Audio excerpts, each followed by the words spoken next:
Okay, welcome back to the 1090 podcast. I'm here with Brittney Obray. And Brittney, man, I wish I won the lottery and that's what my podcast was about. And I just interview people who won lotteries and it was cool, happy stuff. But yeah, sorry we're meeting under these circumstances. It's going to be a brutal episode today.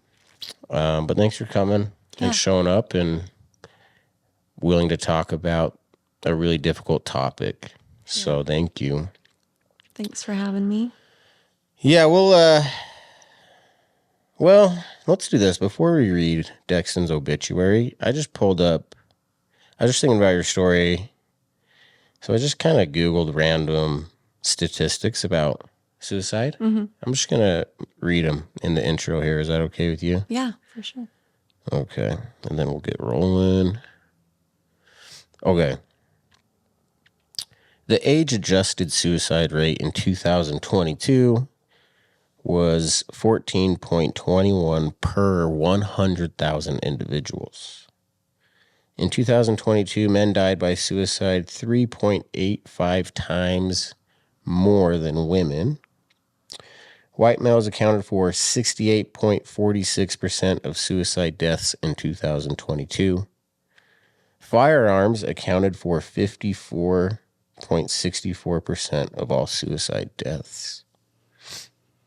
Over 49,000 people died by suicide. That's one death every 11 minutes. Mm-hmm. Many adults think about suicide or attempt suicide. 13.2 million seriously thought about suicide.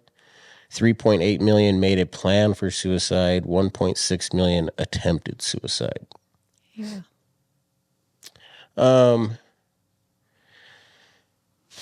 I think, what's your opinion on even the discussion of it? Because I know some people if you talk about it, then they know about it and it's more common. And I know that's even a little bit about Dexton's story that we'll get to with social media, just what he was consuming. Yeah. People talking about it. I don't know all the details, but that sounds like that was part of it. Mm-hmm. I don't know. I just wanted to get your opinion. Is it helpful to talk about? Is it scary to talk about? Yeah. How do you land on that? I think, my generation, I graduated in 2007, but I feel like those generations and before that, it was you just don't talk about it. You don't talk about your feelings pretty much, and if you had anxiety or all those things, it just was never talked about. And in my life, I've never heard of suicide. I think there was one suicide I heard when I was younger, and it was, while I was in high school. But other than that, it was just not something you talked about, and it was not something you heard about. Fast forward to we moved to Sevier, and it just seemed like it was happening all over. It was like this kid, he died by suicide, and then this other kid in this high school died of suicide, and the high school my kids attend alone, there's now 3 in my son's grade that have committed suicide in the last 2 years. And what I've learned since Dexton has passed is if we aren't talking about it, they're learning about it on social media. They're learning about it and talking about it with their friends. And they're having those conversations, and parents are almost disconnected from that. They feel as if we talk to our kids that way, or if we're going to bring that up to our kids, we're going to put that idea in their head, and then they're going to go do it because we put that idea in their head. But that's not the case. They're already talking about it. They're already learning about it. Right. You know what I mean? So no, I mean, obviously I agree with you because I wanted to do a podcast with you about it and so we could talk about it. Yeah.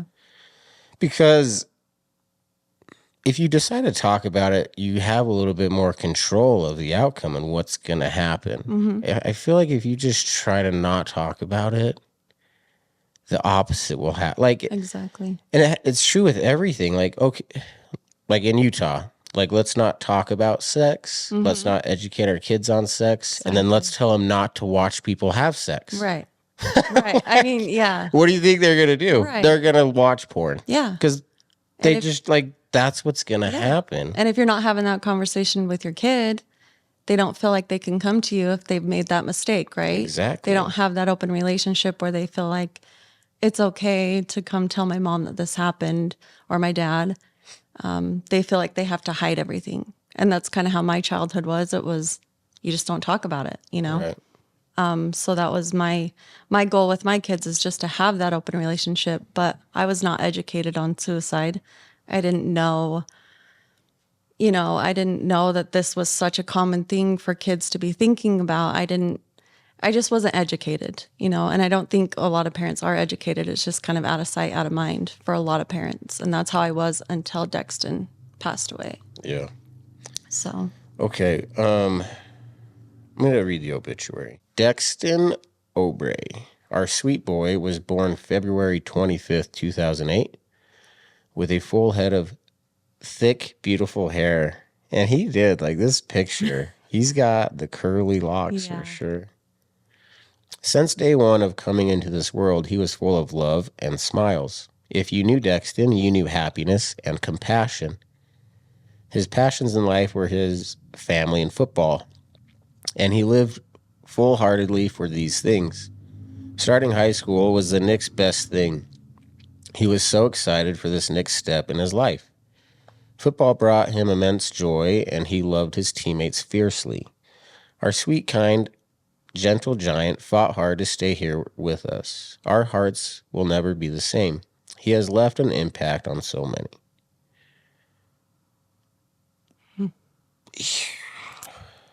Actually haven't read that since we wrote it. So He leaves a legacy of love, compassion, and big smiles. His smile, silly smirks, and fun-loving personality will forever be in our hearts. Our Dexty Doo, our son, brother, nephew, grandson, and friend has gone too soon, but will never be forgotten. Forever our Dex, number 51.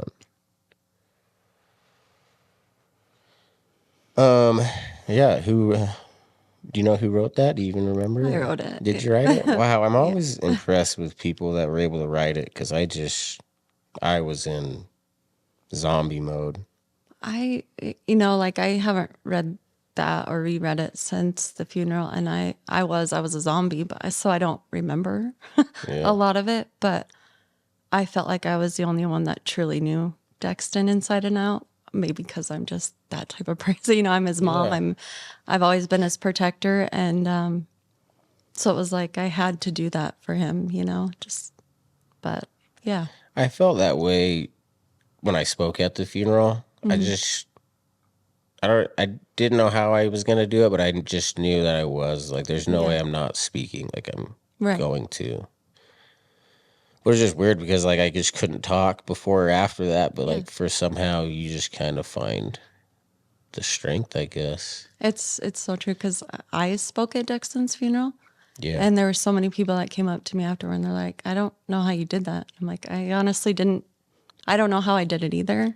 And it was like, I didn't even know what I was going to say until I got up there. It was, I kind of had an idea, but it just kind of just flowed. And then afterwards you're like, oh, I did that, but I don't know how, but I did. So. Yeah, and that's honestly like just a good metaphor of grief. Like, I don't know how I'm doing it, but you just do it. The sun comes up and you just find a way to keep breathing. For sure. Yeah. Where do you want to start with your story, Brittney? I can kind of start from when he was born and then just kind of give you a brief little bit about Dexton. I feel like just so you can get to know him a little better. For sure. I got pregnant right out of high school, and so I was kind of a single mom. He was I could say my true first love. Like, when Dexton was born, my world was just better. So how old were you when he was born? So I was 19. Okay, yeah. Yeah, 19. Young girl. Yeah, 19 and trying to take on the world. But I had a lot of support from family, and that helped a lot. But it was me and Dex for a while, and then I eventually got married and had my daughter. But he came into this world, and it was just smiles. I mean, but that kid had a massive head. he, he was 7 pounds, 7 ounces, but he was probably 6 pounds of it was a head. Like Oh man. he was from day one. I knew he was just going to be a football player. Yeah. He was just a big kid. And, you know, he grew up just being such a happy kid. And, he was the one that like overhelped. It was, you're in a stressful situation, but he's there to be helpful. And you're just like, oh, I don't need your help right now, you know, but those are things I look back on and just smile because he was just that kid. He was loving. He cared about what everybody else felt, and he cared about pretty much everyone and took care of, you know, he was my protector, and always made sure I was okay when I was going through cancer. His thing was always, Mom, are you okay? You know, and made sure I was tucked in bed, and he was always there to make sure I was okay. And that was just Dexton. And when you talk to his friends, that's just how he was, you know. They just said that anytime he walked into a room, it was just instant laughs and smiles. He was the class clown and always had a joke. And I think a lot of that was him hiding his depression that he fought. Now that we look back on it. But it was, if I can just make everyone else feel good, then I don't have to deal with what I'm going through. And I think a lot of depression, Yeah, a lot of people that go through that. I deal was just with gonna it. say that seems to be very common characteristic with Yeah. people battling.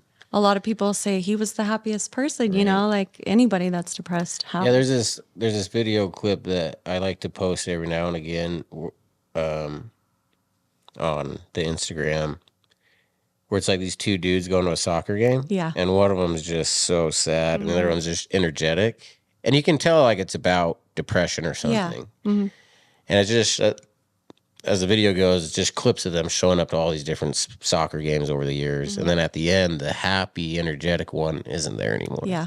And it's like, man, like It hits differently. it's so true. That's one I've shared a lot just to kind of, because I do try to share Dexton's story a lot just to bring more awareness to people. And Well, I've seen that one, and that one hits differently because that was Dexton. He was that happy one, you know? I think we've done quite a few episodes on suicide now. And one thing that I've learned is it's not like they're pretending to be happy. Yeah. It's not like it's a show. Like they're legit happy. Like they are. Yeah. And so that's what's so weird about it is, and I think that's just something I've understood with grief is like, I am sad. I do want to die. That sounds great. But like, I also love my life and don't want to die. Yeah, like, you're torn between two different places, right? yeah, and I think when I first started talking to people who've experienced something like suicide, I kind of had the idea like, oh, they act happy. It's a cover. Like, no, they actually are happy and they are funny. It's just they have that other side too. Well, and I think, I mean, and from what I've studied, you know, I look back on Dexton's life and just try to, you know, reevaluate everything. And that's true. He just was happy. But I think by making others happy, that fulfilled his sadness or whatever he was going through. That just made him feel better as a person. So it was almost like medicine, right? It was like his own medicine of trying to make himself feel better and lift himself up because he knew he could make this person happy. So I wanted to keep it about Dexton, but like you brushed over cancer, like it was stubbing your toe, and I feel like we just need to like, what cancer? What are we talking about? there's been a lot in my life, so I feel like things, like you said, is just like stubbing your toe, but Dexton was a totally different hit. But I had non-Hodgkin's T-cell lymphoma, lymphoblastic lymphoma. So it's kind of like a leukemia, but it was stage 4. When we found it, it had moved from my leg. It started in my leg and had moved up. And we started treatment about a month in. I ended up on life support for, I think it was over a week. And everybody was told I was dying, and there was no other way around it. And so all my family came up and prepared to say goodbye. And I woke up and here I am. So yeah. So what happened was I have, it's in like southern Utah in the dirt and stuff. They call it valley fever. And it's basically like a mold that you inhale and it gets in your lungs. And they didn't know I had it prior to my treatments. And so when I had no immune system from the chemo, it allowed that to just take over my lungs. There's like these scans and stuff, and it just shows my lungs as if I'd smoked my whole life or something, just full of just black mold. And they luckily got me on some medicine, and it started to, kidneys were shutting down, all the things. So Was that like a perspective shift for you? Like you thought you totally. were gonna die, and then you're like, wow. Yeah. I had to learn how to eat, walk, all the things. Yeah. How old was Dexter?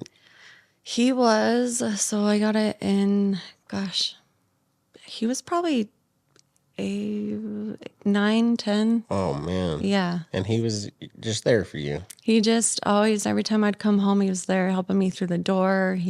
Oh, Yeah, I was just making sure I was taken care of. And that's just Dexton. So yeah. I just felt like he was sent to me for reasons. And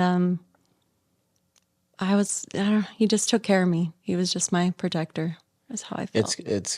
It's crazy how kids can do that. Like Yeah. I just have so many stories of Blue doing that for me Yeah. over the years. Just such a young age and just the awareness they have Yeah, to just tell. they're just in tuned a different way than I Yeah. think we realize. So Man. Yeah, I remember now we were chatting, and I'm gonna butcher it, and it's not good. But you're just telling me like, yeah, I've had cancer. I lost my sorry. sister to No, my mom. my mom to suicide, my brother-in-law in a Oh, landslide. Yeah, so I lost my Like, mom at age 4. I lost my brother at age 16 to a landslide. It was a tragic, he's down at the creek. The whole thing collapsed on him and took us all night. And then we uncovered him. And, I had to watch my dad go through that. And I think a lot of the reason I am who I am today is because of my dad and what I watched him go through. And then when I got married, my husband's sister's boy committed suicide. And that was kind of the first suicide thing I lived through, personally. And then it was a couple years after that, his sister took her own life. And a lot of hers was the grief, and, it was just so much for her to handle. And then, and then the cancer. And when you said So- you are a big reason of who you are today is your dad and watching him. yeah. What do you mean by that? Oh, my dad's story. He was in and out of foster care. He was abused his whole younger life. And, you just kind of look at people and they kind of use their story as almost like a victim card, or they use it in the sense of, I can't go on with my life. And but my dad, he broke that cycle.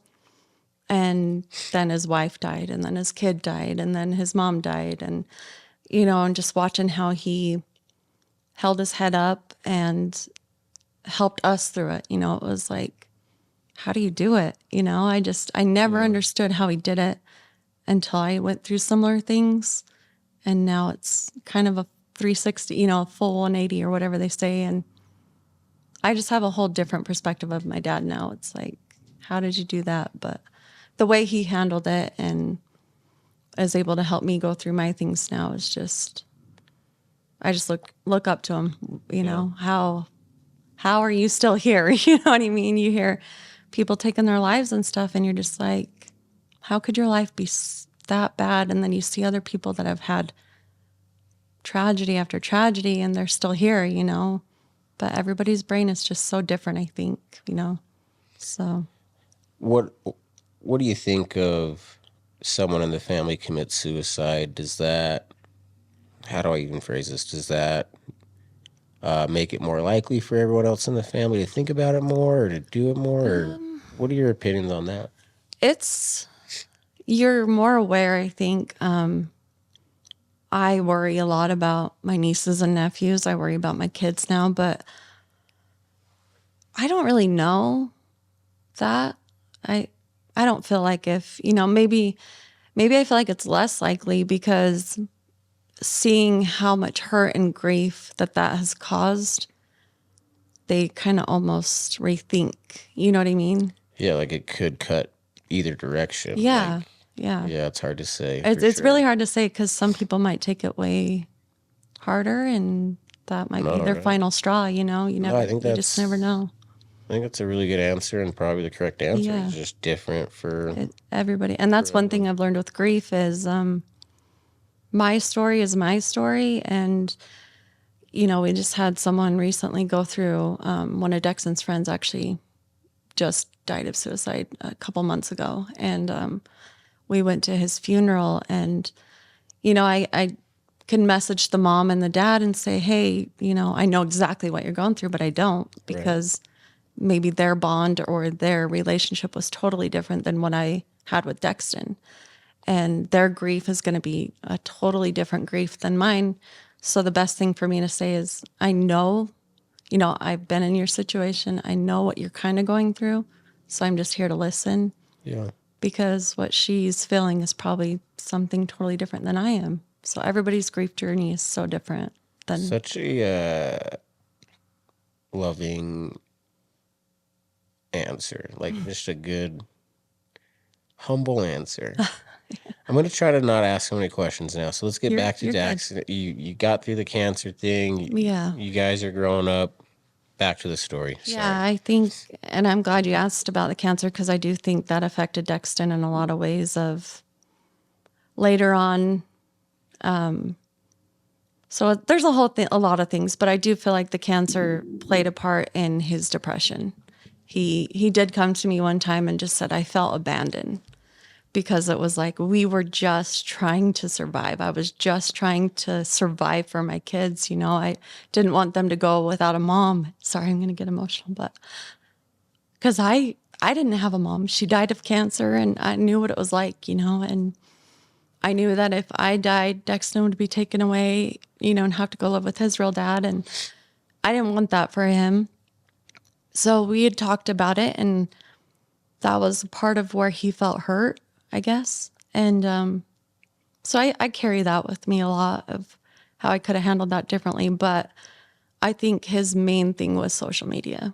Dexton didn't get a phone until he was in middle school, but we didn't allow social media until the end of 7th, I would say, in 8th grade was when he started getting his social media. It was Instagram and Facebook, because we felt like we understood those a lot more, because that was what we grew up with. And from there, you know, he did watch YouTube off and on as a kid, and you could tell it would just suck him in, you know. Yeah. It was almost like an addiction. You had to cut him off and say, go outside, no more, you know. And it's weird how, I don't know if you've noticed, that it just sucks your kids in. It's so weird. It's just it's like a drug. No, it's so weird. Very much an addictive. So 8th grade came, and his whole football team had Snapchat. And that's kind of when TikTok started happening, becoming more popular with kids. But it was the only way kids know how to communicate is through Snapchat. It's so weird. You ask a kid to text someone and they're like, why would I text them? Like, what? Yeah. It's so weird. But anyways, we were very hesitant. It was like, oh, I don't want to get into this, but it was the only way his team communicated. So we said, okay. Yeah, like you don't want them. We don't want them to. And it's hard because get off the phone. But I run 90% of my podcast off my phone. Like I can just work off my phone. That's how me and my husband. Right. And so it's hard.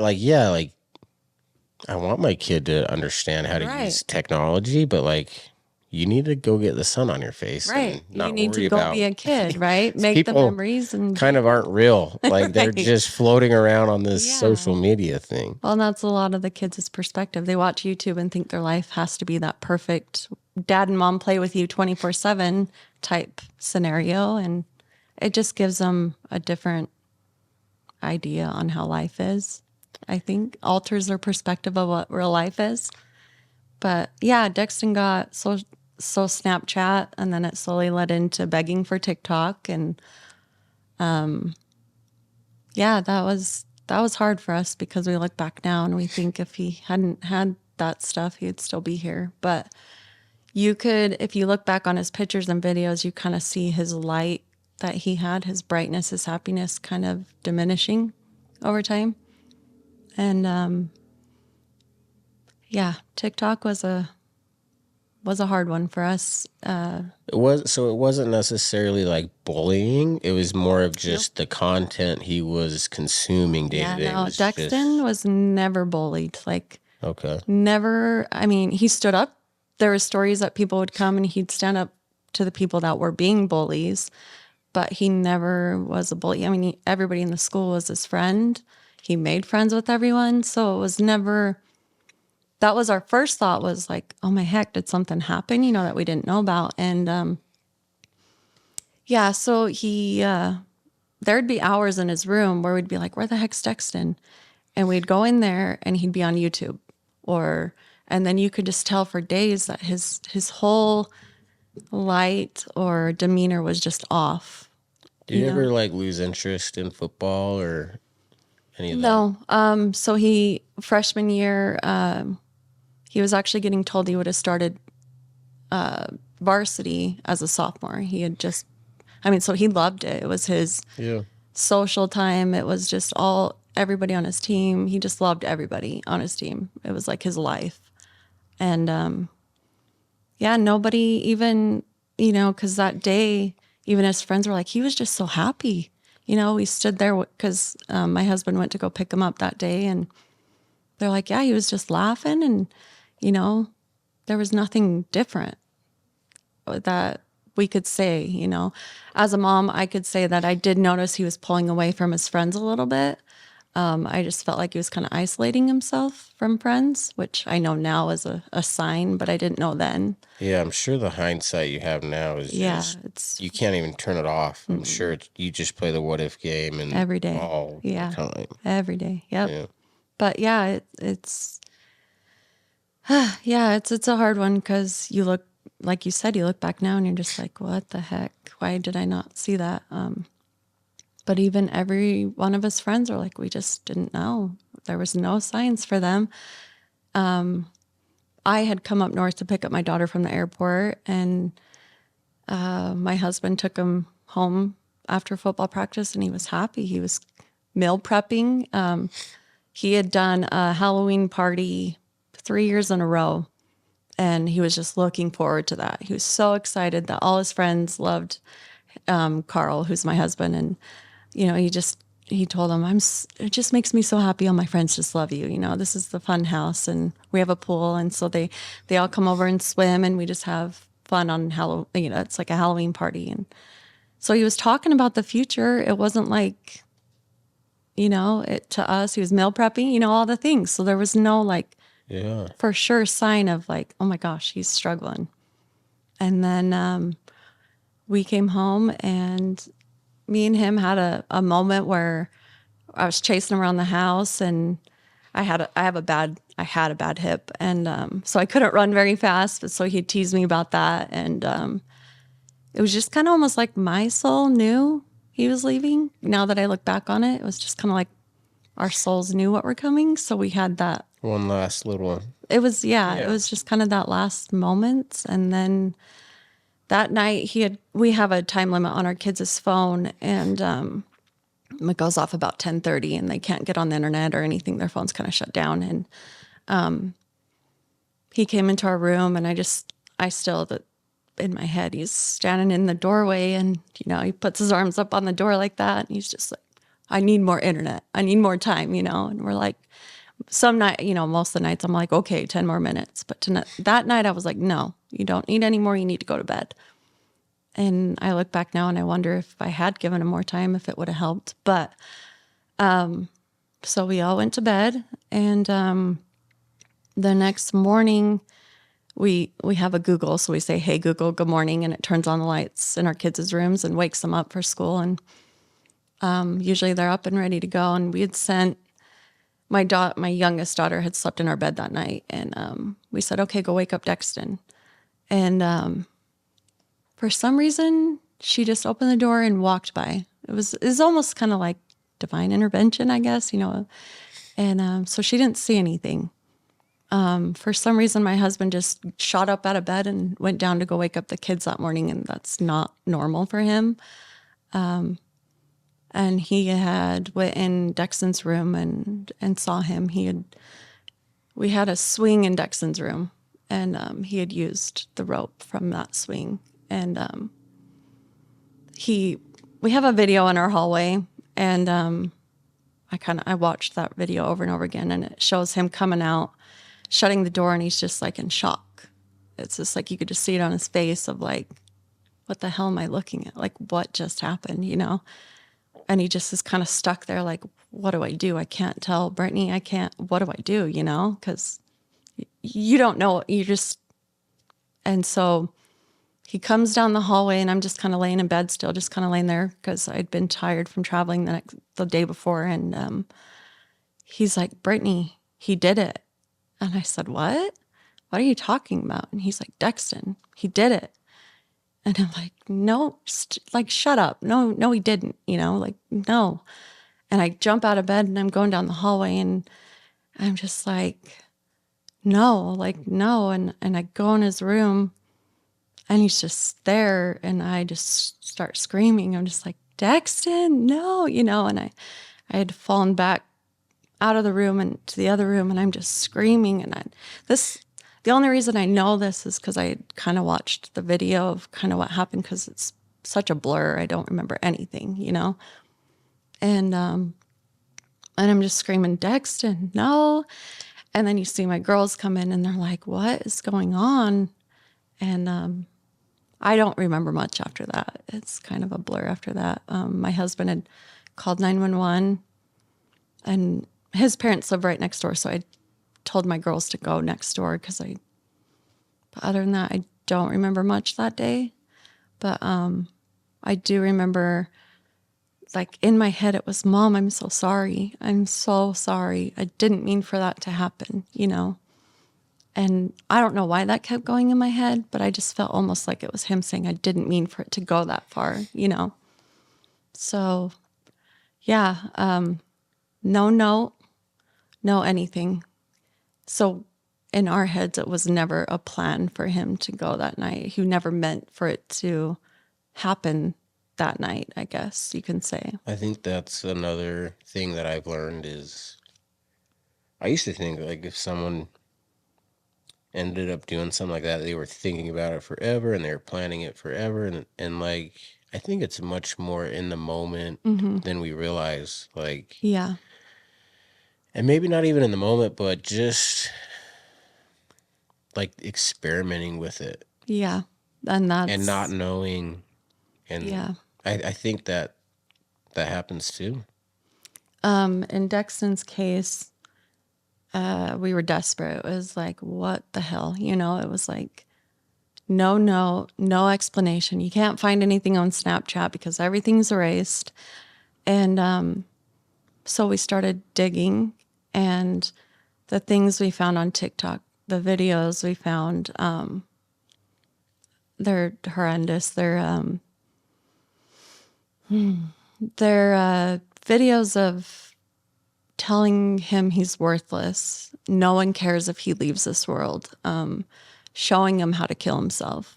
Other videos, just, you're a loser. You don't matter. No one cares about you. And the ones that just make me so mad are the videos that are showing kids how to kill themselves. I mean, there's people that are taking guns and it shows them holding it to their head, and then the screen goes dark. So you get the idea, you know, kids, hello, that's going to get their mind going. And then a girl breaks up with him and it shows him taking a gun and doing it. Or, hey, just take your motorcycle, go as fast as you can and run into a tree. No one will ever think about it, you know?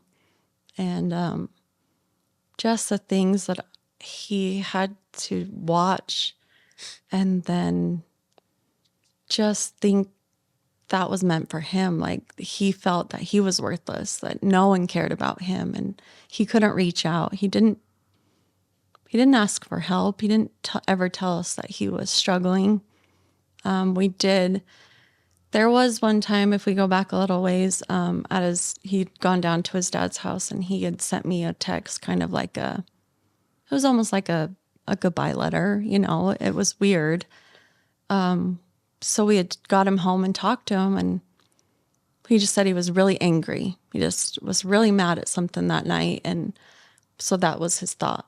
And like you said previous, I just think it's in that moment. It's not like, hey, tonight's the night I'm going to go do it. It's something just snaps, and then they go over and try it, and they don't realize that's permanent, Yeah. it's almost like a high. I feel like they do it just to satisfy themselves, and then they are able to get out of it. And I think that night when Dexton maybe had tried it a few times before that, we're not 100% sure, but I feel like maybe he was just trying it that night because he could have stood up. The thing about Dexton was it was low enough. He could have stood up at any time. So it was like, it must have happened pretty quick. You know what I mean? And I feel like, and what I've learned is that it happens, if it's in the right spot, it just happens very quickly. It's like 30 seconds and you're passed out.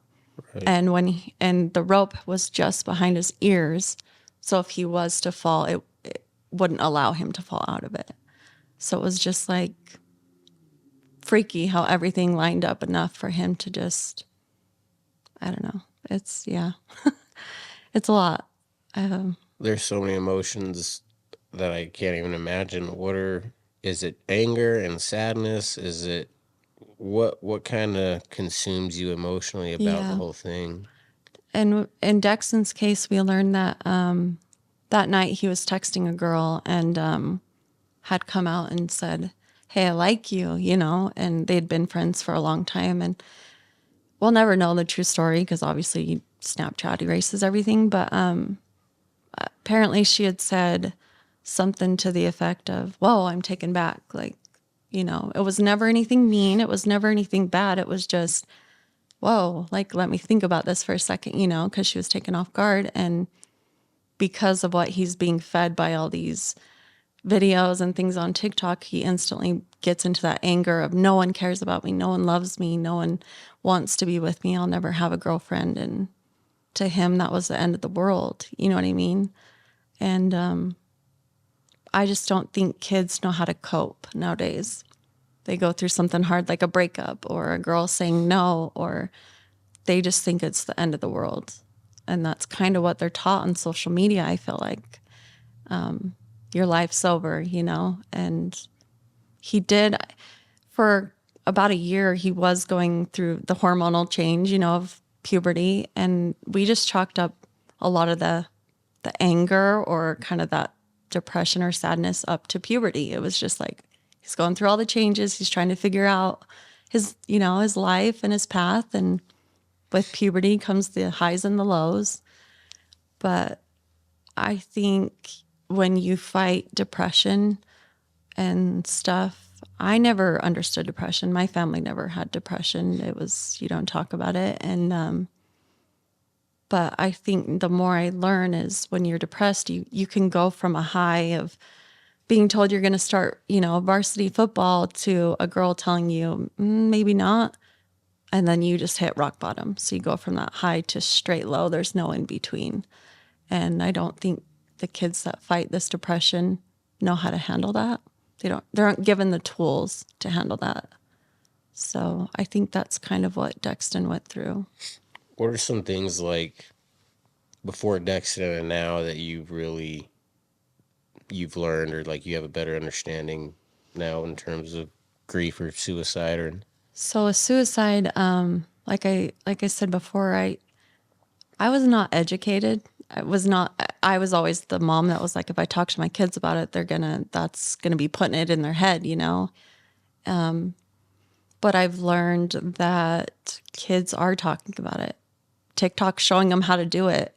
And my daughter now, she says, yeah, kids are talking about it in the hallways. It's just like a normal conversation for kids to be talking about. So suicide, or kids going down the hall and say, just go kill yourself. Just go kill yourself. And she says, they'll even say it around her, knowing what she's gone through. There's kids that'll say that to her. And because they just think it's funny, Kids don't understand. But then if I was to say that to someone that is struggling like Dexton, that could have been the reason he went and killed himself. Kids aren't thinking that way. So it's kind of like you see the commercials for alcohol, have that conversation with your kid, and all the statistics. And I think it's the same with suicide.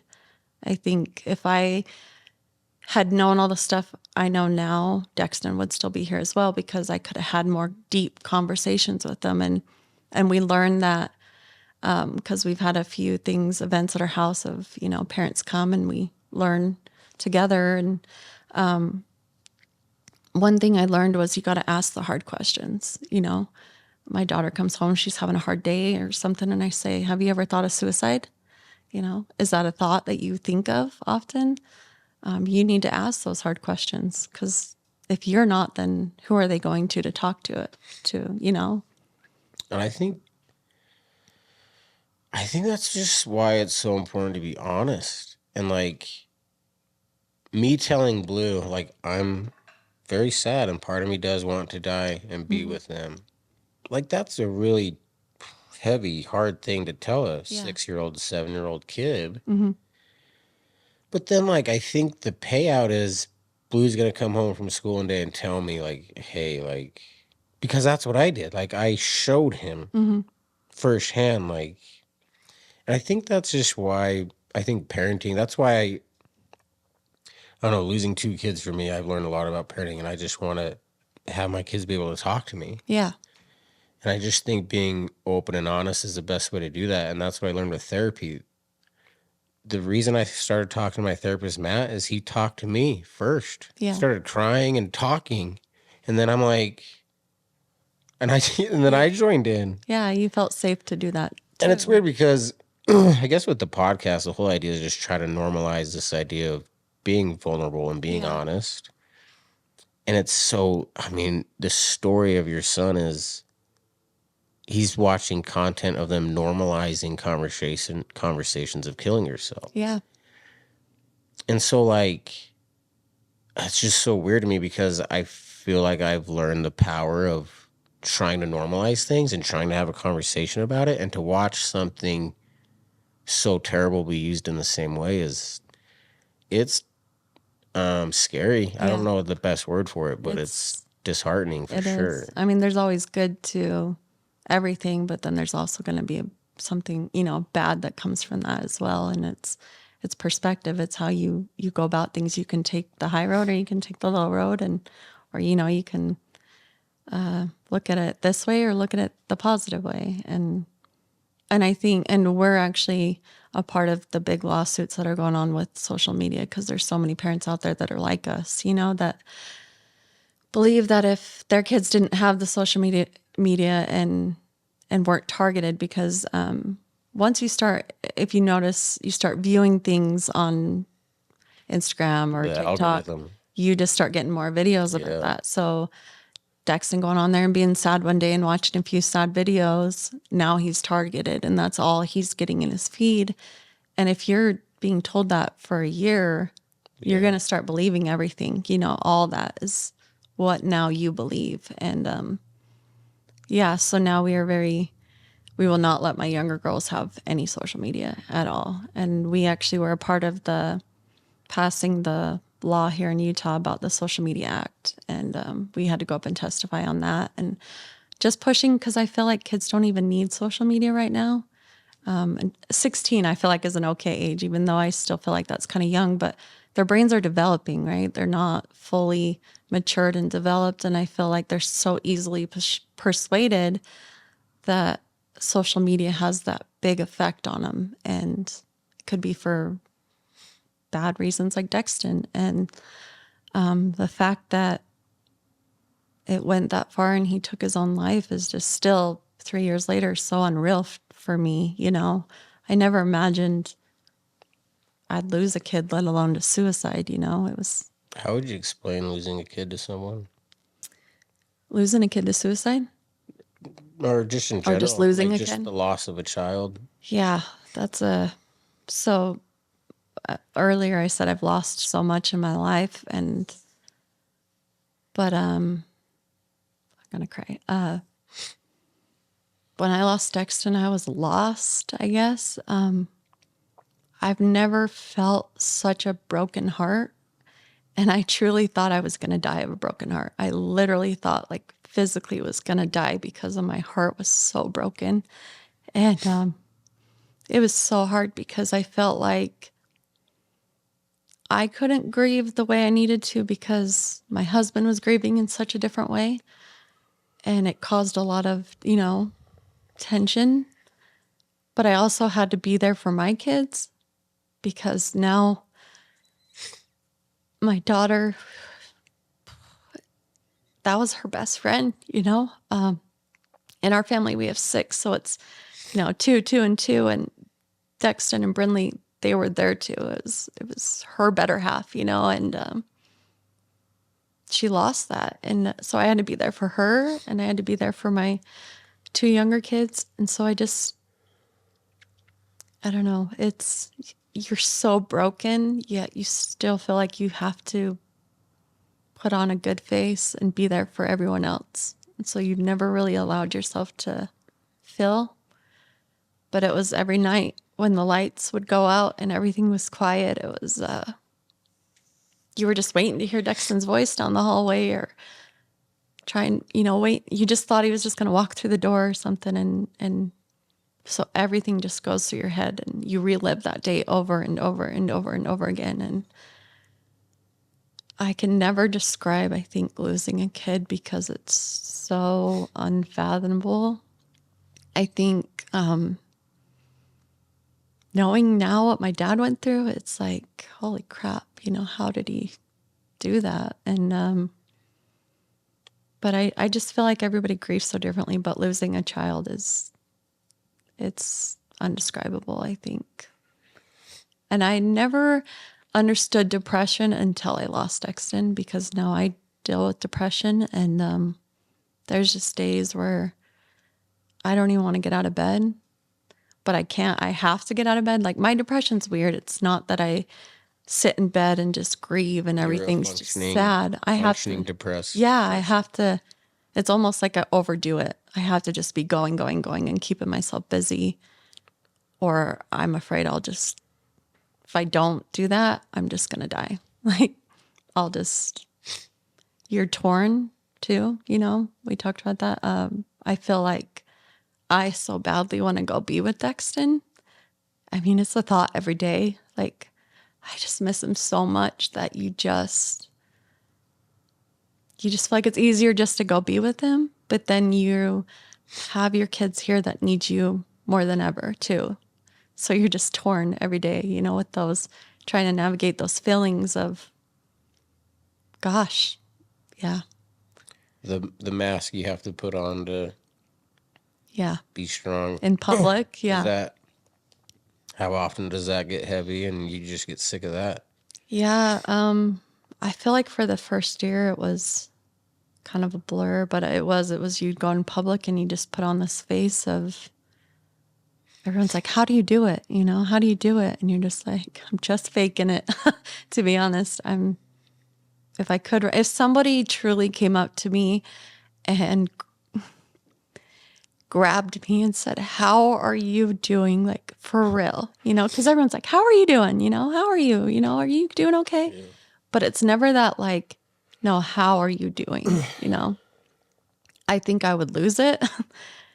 But because everybody's just, I guess, in just I don't even know how to say it, but they're just in that mode of, hey, how are you doing today? They don't truly sit back and think, I need to just really ask, how are they doing? But it gets very heavy. It gets hard. There's some days where you just lay in bed and you're just exhausted. You're so exhausted of being there for everyone. And then you just think, where's my person? Like, I don't feel like I have people to go talk to. My sister's been a very good one. She listens to me, but I feel like I've talked about Dexton and all that so much that I'm like, I don't want to burden her with that every day, So, yeah, I'm the one that just tries to be there for everyone. Then there's some days you're just like, where's my person? I don't know. What about shame and guilt? Yeah, guilt is a huge one. I feel like I think losing a kid in general, it's just you were you're supposed to watch after your yeah, kid. you were supposed to be their But protector. then there's the stigma that comes along with suicide. I'm sure that's even. And then, like, it's weird because as the days go by and the years go by, you're like living in this world where you're miserable, but you put on the mask. Mm-hmm. But then if you tell anyone your story, they just expect you to be miserable. Yeah. Yeah. And so you kind of feel like I just got to be Just like, miserable. you're Because like, I just got to show everyone how miserable it is. Because yeah, it is. Like, it is. it's terrible. And I'm just rambling now with all these No, questions. But, like, I the get guilt, like, that's got to be so hard. How do you handle that? Oh, I don't. It's hard. I think every day there's not a day that goes by you don't think about what if or why did he feel like he couldn't come to me, because I've been that parent where I'm like, you could tell me you went and smoked drugs or smoked weed and it would be okay. We would get through it and I would never be, I mean, of course you'd be angry as a parent, but like, I just felt like I built that relationship with my kids that like, you could come to me for anything. And so to know that I think the hardest part is knowing that what he felt or what he was going through by himself and the guilt of not being so aware because I was still at that time, I had just had my bone marrow transplant and it was maybe a year later. And so you're still trying to recover and you're still trying to like just get healthy so you can be the person you want to be, And so I blame a lot on that. Like, because I was so focused on just trying to get better, maybe I missed out on some signs that maybe were right in my face. And maybe I should have went in his room and sat on his bed more and just talked to him. And really, like I said, just how I would want somebody to come up to me and just truly look at me and say, how are you feeling? Maybe I should have done that more for him. And I've told parents, there's lots of parents that will message me and say, hey, my kid's struggling. What do I do? What are some of the signs? And my biggest thing is just go in their room and sit with them and just talk to them. It doesn't have to be about anything other than how was your day? And then just sit there.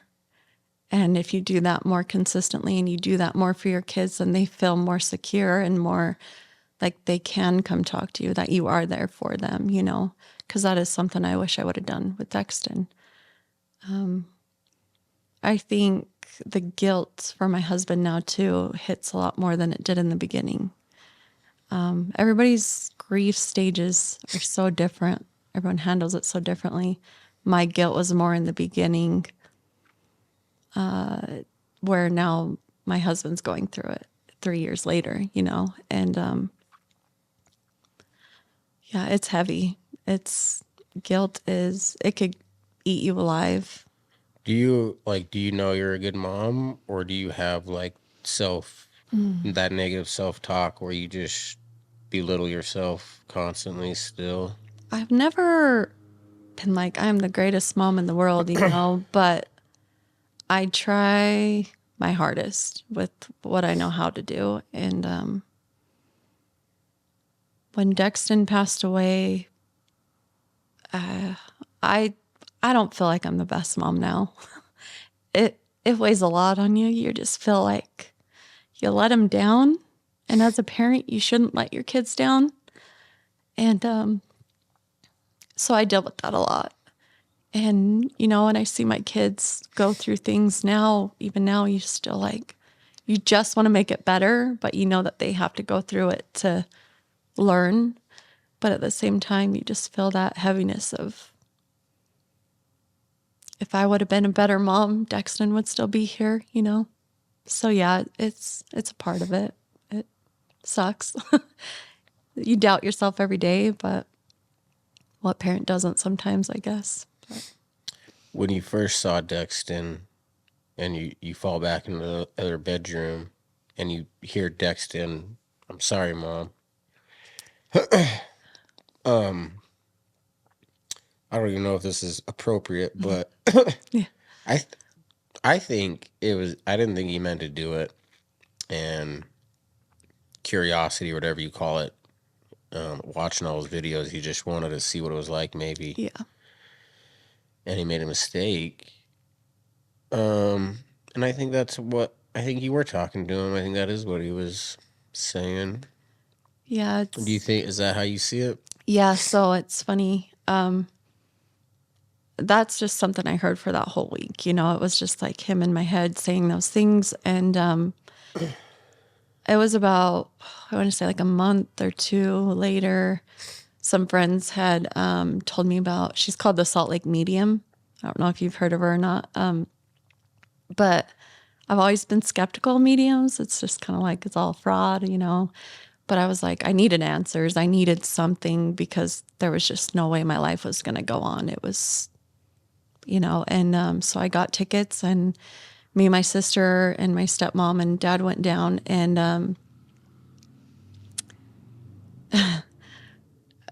she walks in and she starts kind of introducing herself, and she just stops mid sentence.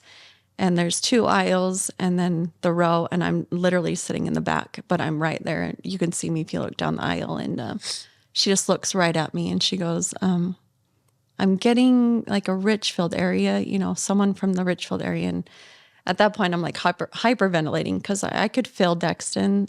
I still do. There's still times where I just feel him, you know. And but anyways, I'm like shaking and I'm hyperventilating because I just know it's him. And so she starts kind of walking back and gets stopped by some people that are from Richfield area too. And they're trying to like, what she does is try to connect like the spirit with you in certain ways. And they weren't really connecting. So she just kind of kept looking at me. And so she said, just a minute. And then she just walks right back to me and she says, I'm just hearing, I'm sorry. I'm so sorry. And I just lost it because I was like, oh my gosh, you know. And she's like, I'm just getting this curly haired boy and he's got these bright blue eyes and all he can say is he didn't mean to. I'm so sorry. And at that moment, it was just validated that everything I had heard in my head was actually Dexton telling me that he didn't mean for that to happen that day. And that's something me and my husband talk about and what we tell a lot of people. And so we just truly don't think Dexton went in that night thinking tonight's the night I'm going to kill myself. It was just like you said, a sporadic thought. He got angry and just wanted to try it. Well, again, it's like the worst thing. So I don't want to just throw out these. This is what I think. No, but like, totally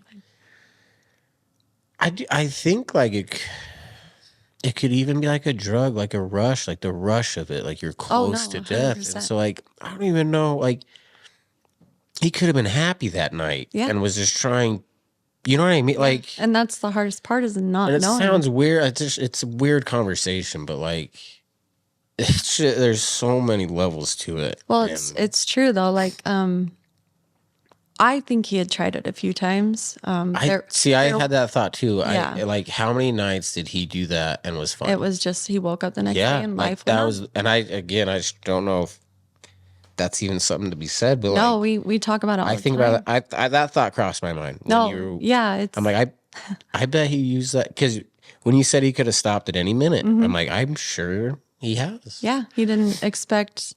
Because going back, we were at a football game and he'd kind of got hurt and hurt his neck. And he like laid there and I was about ready to run on the field. And right as I ran, was down there, he had gotten up and walked off the field and was okay. And, then at the end of the game, I said, what happened? And he's like, I just hurt my neck and it freaked me out. It really freaked me out, Mom. And I was like, oh, okay, well, you're good, But anyways, probably a couple weeks later, I had noticed something on his neck. It was kind of like a little, a rash or like if his helmet or pads had hit his neck or something. And I said, Dexton, what is that? And he just kind of like pulled his hoodie up and just nothing, And I said, did you get that from football? Because it was like weird, right? But then it was never talked about again because in my head, it was just a bruise from football. But now when I look back now, I'm like, maybe that was something, maybe that night. Yeah. I mean, maybe that was something he tried a few times. And like you said, he was able to just pass out or even just fall out of it and just be fine. Right. And that night, it just happened that it just was behind his ears just enough to keep him from falling out of it. And I had Googled a few times just because I'm like, gosh, if he could have stood up, why didn't he? And so I Googled how long it could take for someone to pass out if in that scenario. And it says, if it's in the right spot, it could take 20 seconds and then they're passed out. So to have it happen so fast, 20 to 30 seconds, it just was an instant thing, Yeah. And I think he expected to wake up the next day and just keep going on. And that's why there was no. It wasn't like he thought it through, And that's what I am trying to tell parents too, is these kids just don't understand that these decisions can be permanent. They just think that they're getting a high off of it or an adrenaline, they're going to go do that. And it's going to give them that adrenaline of when you're depressed and you have that low, you want that drug or something to get you back to your high. Right. Yeah. And I feel like that's kind of what these kids are doing nowadays. They get to that low and, hey, we're just going to try this. And they don't expect that they're not going to wake up the next day. So Losing a child is not good, and people want to help. What are some things you like people saying or doing for you that's helped? One thing I learned just kind of with losing my brother and now going through this, people are there for you when it happens and up until the funeral. And then it's 6-month mark.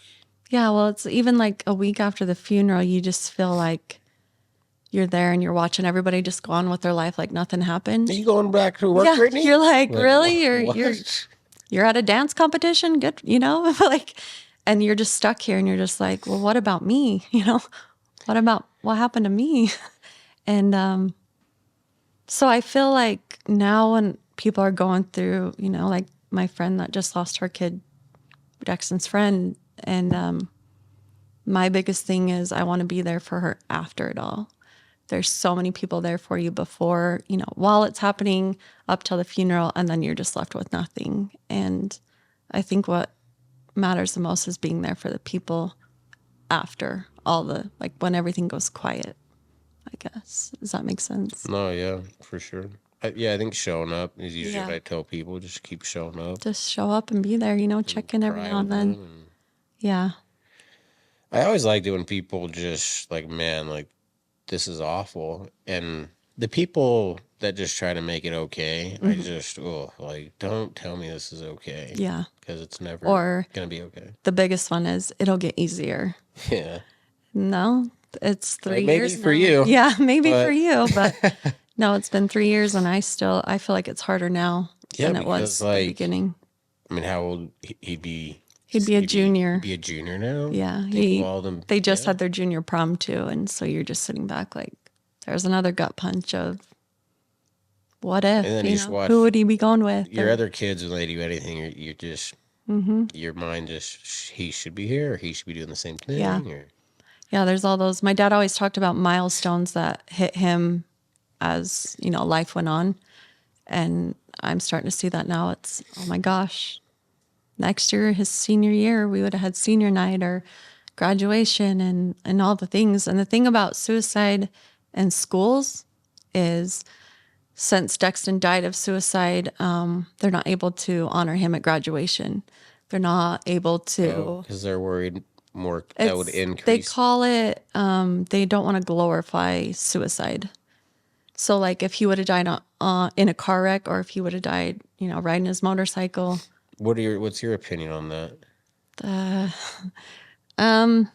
So when your kids is forgotten now, we're not going to mention them. And in our school, because Dexton had such an impact on all the kids, they they stand up and they do a lot of things for Dexton, like honor him and do things in their big moments, which I'm so grateful for. But the schools, they fight it. In the beginning, we started our flower thing, and they weren't going to allow us to have, we always had hashtag do it for Dext. And Yeah, hold on. This is, don't just say flower thing like it's not a cool thing. Yeah. I wanted to talk about this, like more of your 90%, what you're doing. Yeah.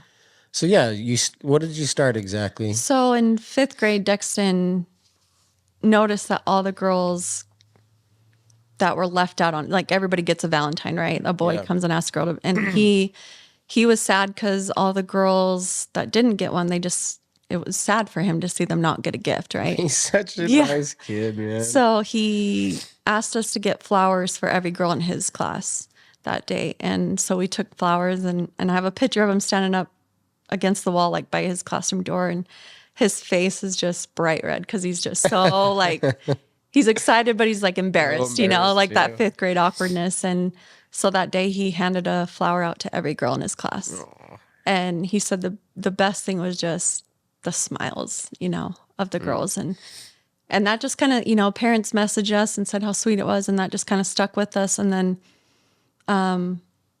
that year, Dexton passed away, and then it was February. He died in October, then February came. Those same girls that were in his class showed up on my doorstep, and they brought me a rose and a memory of Dexton. Aww. And, by the end, I had this big bushel of flowers, and it just sparked an idea in my head, oh my gosh, we need to do flowers for girls. And so it started with just his school, and it was just like, we're just going to wrap a little note that says you matter, or just a cute little note to know that they matter. I can't remember exactly what it said, but the biggest thing was we couldn't have Dexton's name on it. The school said no. We wanted to put hashtag do it for Dex, and they said no. So we had to take that off of it. And it was still pretty fresh. So I was livid. I'd be livid. So you're saying if my kid died in a car accident or cancer or something, then I could put do it for Dex on there? It didn't make sense in my head, right? It doesn't make any sense. They're like it doesn't make any sense. Like they don't want to glorify suicide is what their response was. Yeah. And I mean, make that make sense to a mom that just lost their kid of suicide, but then you're honoring the other kid that. Yeah, and talk about like. Yeah.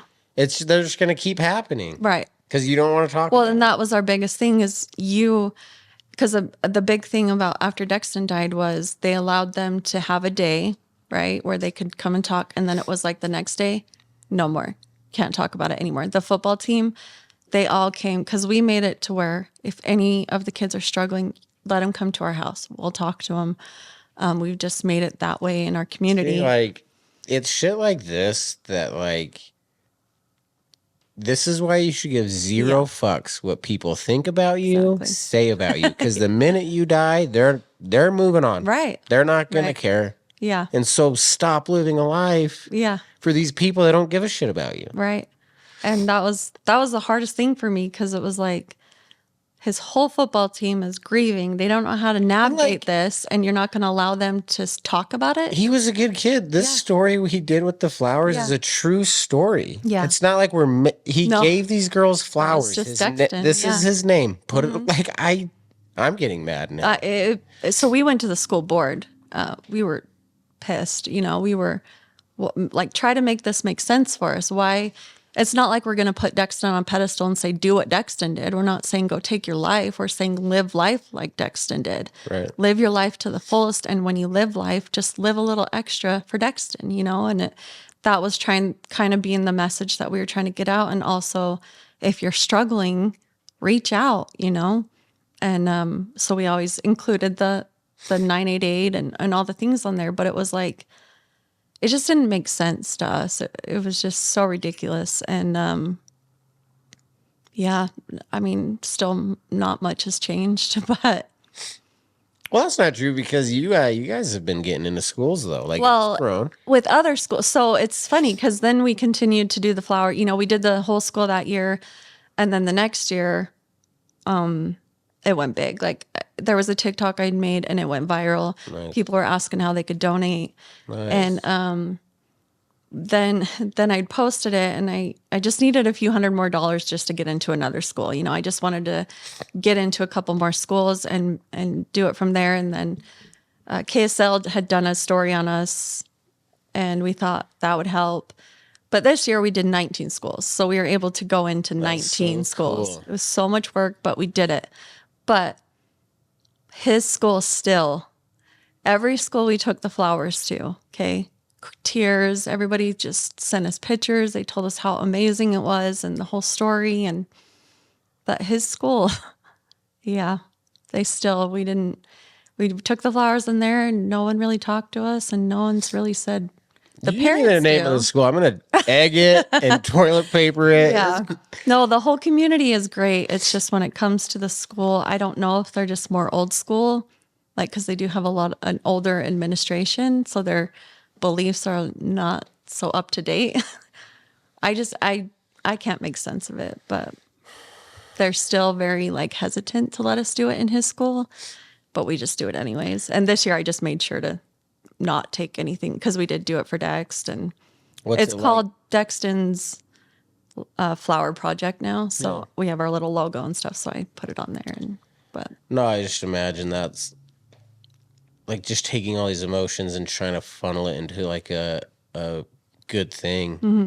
That's got to be a good feeling for you, right? Oh, it's kind of very therapeutic. Maybe I think when you lose a kid, you do everything you can to try to keep them alive. Yeah. Right? You want people to talk about them. Like you want to show them. Yeah. I mean, that's why I'm a public speaker. Yeah, I just right? show pictures of them. Yeah. I'm going to talk about them. Yeah, I think it's a part of our grieving, right? Gosh, I would do anything just to walk into a crowd and somebody be like, talk about Dexton or tell me a story of Dexton. Yeah, when you said those girls brought you a memory, that's like my favorite thing. When Yeah. people tell me stories or memories about them, that especially if I haven't heard it before. Yeah. Oh man, there's still stories I hear priceless. That I'm like, I didn't know that. You know, I didn't know he'd done that. Like he had saved a girl from getting hit by a bus. I didn't know that. She was walking across the street and he had like pulled her back right in time as a car went by. And I mean, there's just stories I hear that I'm like, that's my Dexton, but I didn't know that had happened, you know? Yeah. But I think that's kind of what my flower thing is my way of kind of keeping Dexton's story alive, but also helping teenagers, because that's my biggest thing is trying to get the story out there so parents know that they need to talk to their kids. It's not like we're thinking it is. They're living a whole different life than what we think. There's such a disconnect that we've learned from parents and teenagers because we are not. And like what they're consuming on social media. Yes, because in our life we had breaks from it, right? We could go home and not have to deal with the drama until we went back to school. Yeah, or like there was just a family TV that everyone saw. So like Right. you were consuming the whole thing together. And and now it's just the algorithm will get you. And parents, anyways, that's why we push Dexton's story a lot too, is because a lot of people have messaged us and said, because you're so open and willing to talk about it and not feel ashamed that your kid took his own life or, you know, anything like that, because with suicide, there is that shame that comes with it. Yeah. They said it helped save my kid. And I said, if Dexton's story can just help one kid, then it's, you know, it's worth being open and able to talk about it. But there's just been so many stories that I get often that they said, because of you and what you've said, you wish you would have done and talked about Dexton's story. Like I was able to find out my kid was struggling. I didn't know. And so that's kind of our hope for the flowers, is these kids know that they matter, you know, and it's okay to go talk to somebody. And so we have a little QR code on the back and it kind of tells Dexton's story, goes to a video and it just talks about how like, it's okay to not be okay. And, you know, it's a hard moment for now, but that moment's going to pass. And then tomorrow's a new day. And I just wish these were things I had for Dexton when he was here, you know, but. Losing a child, the new perspective or lens that you view life through, I think it's awful. It's terrible, but there's some beautiful things that at least I understand differently now. The price of getting the lens is not worth it. Like, I'd rather just be taking my kids for granted and have them be alive. Yeah. Like, Yep. but what are some things that you like about your new perspective that you view life through? I feel when I lost Dexton, it was just kind of like you had your eyes opened again. You just feel it's a hard one. You just look at life differently. I look at kids differently now. I try to look at them more of like, are they struggling, Or, I coach a lot of my girls' teams and stuff, and I try to just make it a point to be there for them more, make that connection with them more so that they feel like they have an open place to just come when they need to. The new perspective on life is that it's just everybody's struggling. It's whether you're going to make the effort to try to make a difference or not. And and I try to do that with my kids now. It's like, hey, are you struggling? I try to do the things that I wish I would have done with Dexton better now. And yeah, and even I think with my cancer and Dexton, I don't want to waste another minute. That's how I feel. I don't want to waste any more time doing nothing with my life. I want to make a difference. I want to help people. I want to just live life to the fullest now because I'm living it a little extra, I feel, for Dexton. Everywhere I go, I just feel like he's there and he's living it with me. So You talk to him a lot? Or what's your relationship with him? I do.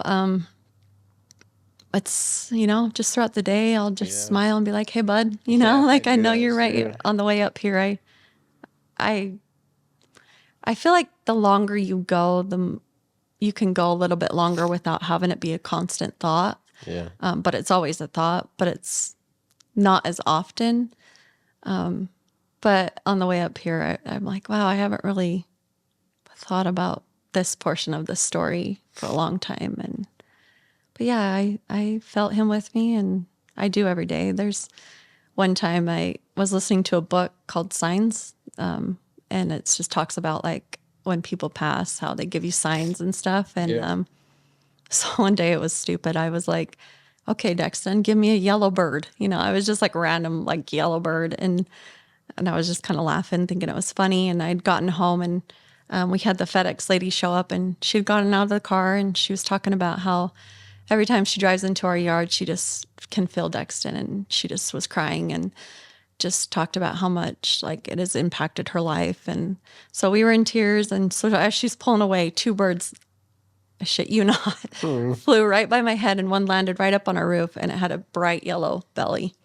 And I took a picture of it, and I know to this day it was Dexton, like sending me a sign, he's like, see, Mom, because there are times where I'm like, is that Dexton, or am I just making that up in my head? And Yeah.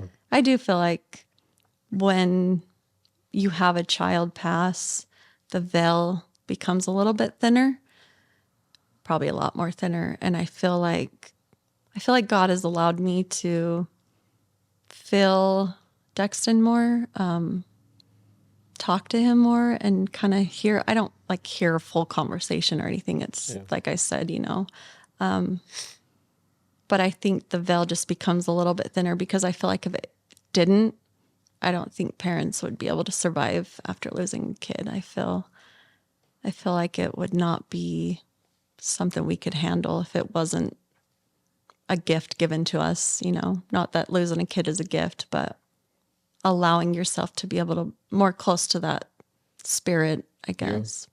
So I used to go to his grave a lot because I felt like that was my connection. I think it was because his physical body was there. And now I don't go there very often. I go to change the flowers and stuff. But I think it's more because I know Dexton's with me, like, not there, he's Do you here. think you'll ever have like grief or a connection that doesn't include pain and anger? No. As of right now, I don't see that happening. I Yeah, me think neither. I don't. I think with grief, if you don't have anger, there wasn't really a lot of love there, maybe. I don't know how to say that. Like, I feel like because of the grief and anger, it just shows how much you loved and cared for that person. Yeah. There's a lot of things that pop up on Instagram for me that say, without grief or with grief comes a lot like love. I probably butchered that, but it just got me thinking, like, the more deep that pain is, it just shows how much love was there, you know? And Yeah. that's kind of where that anger comes from, because you're just so mad that they're not here anymore. And I don't think that'll ever change. Yeah, I was asked that. I was on a podcast the other day, and they asked me, maybe not that exact question, but something similar about pain. And I'm like, I don't ever see this not hurting ever. Yeah. But maybe I'm wrong. Yeah, it was hard. After Dexton died, I felt like I talked about him a lot. It was like, for me, I needed to, but I didn't realize the impact it was having on my kids because it wasn't allowing them to move forward. Right. But when, It's hard to balance. yeah, it's like, Yeah. because you don't have anybody to talk to, but you feel like, hey, And it's literally it's on your brain. yeah, So like that's all you're thinking about. you feel crazy when it's the only thing on your brain, and then you don't talk about it. You Yeah. start to feel Crazy. Yeah. Yeah. Not Yeah. But good. she looked at me. I can't remember exactly. She was gotten mad at me or something. And she says, it's always about Dexton. Why is it always about Dexton? And I think just in that part of her grief, she was just angry and just didn't want to talk about it anymore. And it just hit me. And I was just like, yeah, wow. You know, at that point, you just felt like you just couldn't talk about it anymore. But- sorry, go ahead. No, you're good. I just had this thought that like, and then we can end with your top 3 favorite movies. But like, okay, talking about Dex or any kid, like, please ask for help. Mm-hmm. But then like, I don't tell my family that I hate my life and I don't want to do it today. Right. I don't ask for help. Mm-hmm. And so like, okay, why don't I ask for help? And it's the classic answers. It's, I don't want to be the weak link. I don't want people to worry about me. Yeah. They have enough going on. It happened in 2021. Maybe I should be handling it better. Maybe it's Get my over fault. it. Yeah. Maybe I shouldn't be like, Yeah, and I'm like, wow, like I'm doing the same thing. Like it's so hard to ask for help.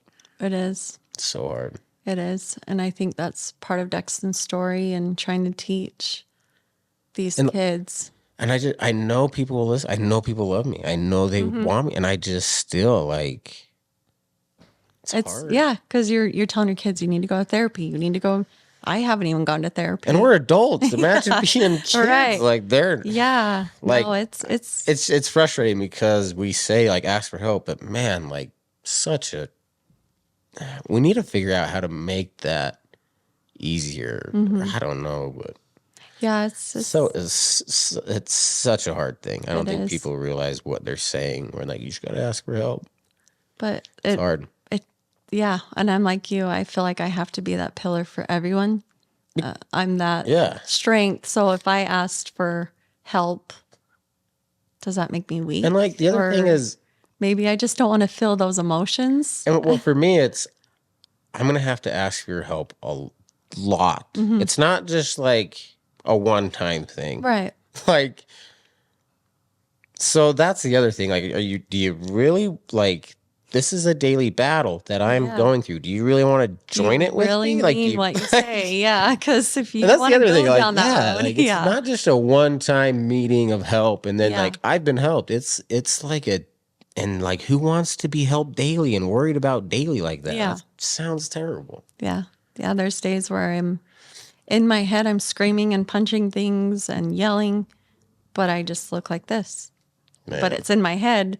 But then it's like, how do I go to my husband, who I know is also struggling, with his things, And his way of dealing with it is not talking about it, or like I can watch a video here and there of Dexton's voice and stuff, but he can't. You know what I mean? Yeah. So because we grieve so differently, you're just kind of like, you just have to go sit in your car and ask yourself for help. I don't know it. Yeah. People that haven't gone through grief or losing a kid, it's very hard for them to know what to say or what to do. And they don't quite know the extent of what you're feeling. Yeah, it's so true. I loved your answer. I mean, I asked you the impossible question to try to, like, what's it like losing a kid? But Yeah. when you said you feel like you're going to die, like the pain of it, like that, I've said that before. Yeah. Because that's the feeling. It's, And like part of you wants to die. Mhm. And so when the feeling comes where like my heart and I'm literally going to die, it just feels not like, yeah, and I should. Like, it's just so dark. It's so. I literally not good. think a part of you does die, though. I think sure. that's why it's so painful, is literally and I tell my husband this often, I feel like half of my heart's gone. I don't think I'll ever get it back, you know? And you physically feel that. It's undescribable because it's such a physical pain as well as an emotional deep pain that it's just very hard, other than you literally feel like you're dying. You feel like you have to go to the hospital and get some oxygen or something, because you just feel like everything inside of you is just dying. I would go through cancer and all the stuff I went through a million times if I never had to feel that pain of losing Dexton. So, Yeah. Thanks for trying to find the words to put it in that it's hard. context. Yeah. Well, on that note, should we try to do movies? And then on a positive note, Yeah. did Dexton like movies? He loved music and. Oh, all right. Yeah. What bands or musicians did he like? Gosh. I don't even know. There were weird ones that I didn't even know about, but anything just new, just anything that was like workout, hardcore music. He's a football guy. Yeah, he was really getting into lifting. So there's some videos right before he died where he's doing, those bodybuilders where they're like doing certain poses. Getting yoked. I watch those all the time, and he's just like doing these little poses, and I just laugh because I'm like, oh, dude, what are you doing? Those mirror pics. You're just like, oh, man. But those would be the ones you'd put in a slideshow at senior night just to make fun of him. But yeah, he was a good kid. He was bright, loving, and I think even now with him gone, his spirit is still touching lives like he did here on Earth. So yeah. Well, thanks for talking about him. Yeah. Okay, top 3 favorite movies from Mine? Yeah, what do we got? Gosh.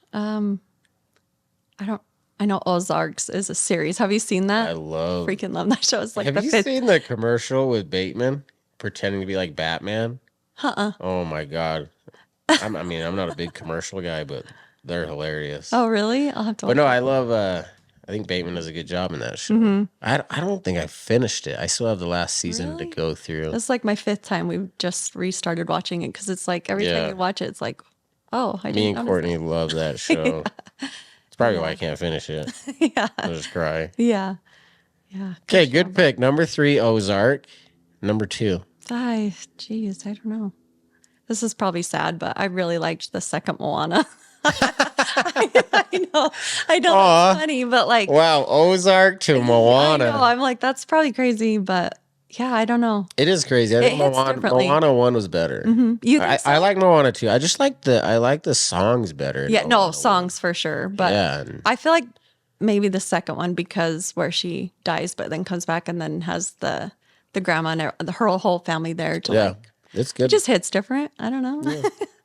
But yeah. Okay, Ozark, Moana 2. Wasn't ready for that one. Yeah. Well, I do have little kids, okay? It makes sense. Gosh, I don't even know. I'm trying to think. You're not a movie girl. Like, I watch so many movies, but I just don't feel like they come out with movies. Yeah, they don't like they used to. They don't make them like they used to. I don't know. What would be one for you? What's the last? I watched Good Will Hunting last night. I haven't seen that in a while. That's an old one. Yeah, that one. Actually, that one got me a couple of times. So Have you ever seen Dancing with Wolves? yeah, Yeah, that was a good one. Liam. Yeah. I think Liam Neeson's in that one. Maybe some Austin Powers. Did you ever Oh see man, that? I can't believe my love. parents let me watch that when I was So little. Austin Powers is your number one then. Sure, yeah. I We'll love make that one my Austin number one. Powers. Have you ever seen what's that other movie he did? I Married an Axe Murderer. Oh my heck. Yes, I watched that all the Also time. It was like our good. Sunday movie. We'd watch that. Like my family. Yeah. Yeah, we watched some shows that I watch now and I'm like, I would never let my kids watch those. Like, what were you thinking? Like, Yeah. but Well, thank you so much for coming on. yeah. Thanks so for sorry doing for what this. happened, and I loved our convo. It's so nice to just hear someone talk and like, yeah, Yeah, my like, biggest that's thing it. is being able to talk because I think a lot of it is you'll go to people, but then they have a story to relate, and so then you just have to listen to them. Right. You know, Just like I thought we were talking about. yeah, like I thought you asked about me. Yeah, so thank Especially you. like when the story's like about their dog or grandma, and you're just Right. You're like, like not the same thing, no. Yeah, no, it's kind of therapeutic to just have someone listen. So yeah, we're just rambling now, but I have a tough time talking to people like with the mask that we talked about, like the exhaustion, like Yeah. just like ugh. And then you feel fake sometimes. yeah, yeah, for sure. And I love the podcast that I can just talk to people that want to talk about stuff like this. Well, I So, think it's awesome too because then there's people like me that want to just talk about the story but don't get that opportunity. So you're allowing people yeah, to I do tried to that. shut up best I could and just No, listen, so. it's good because it's No, it's actually good. that's actually one of the lessons I learned podcasting. Because at first, like you start a podcast, and so there's a microphone in front of your mouth, and so you're like, I gotta think of things to say. Yeah. Yeah. And then I don't know when it hit me, but then I just realized like I don't need to say anything. I just need to listen, and that's all I wanted. Like I just want people to listen when I talk. Yeah. And so I think once that clicked, it's Makes helped. sense. But well, thanks again. And life's 10% what happens to you, and 90% what you're gonna do about it.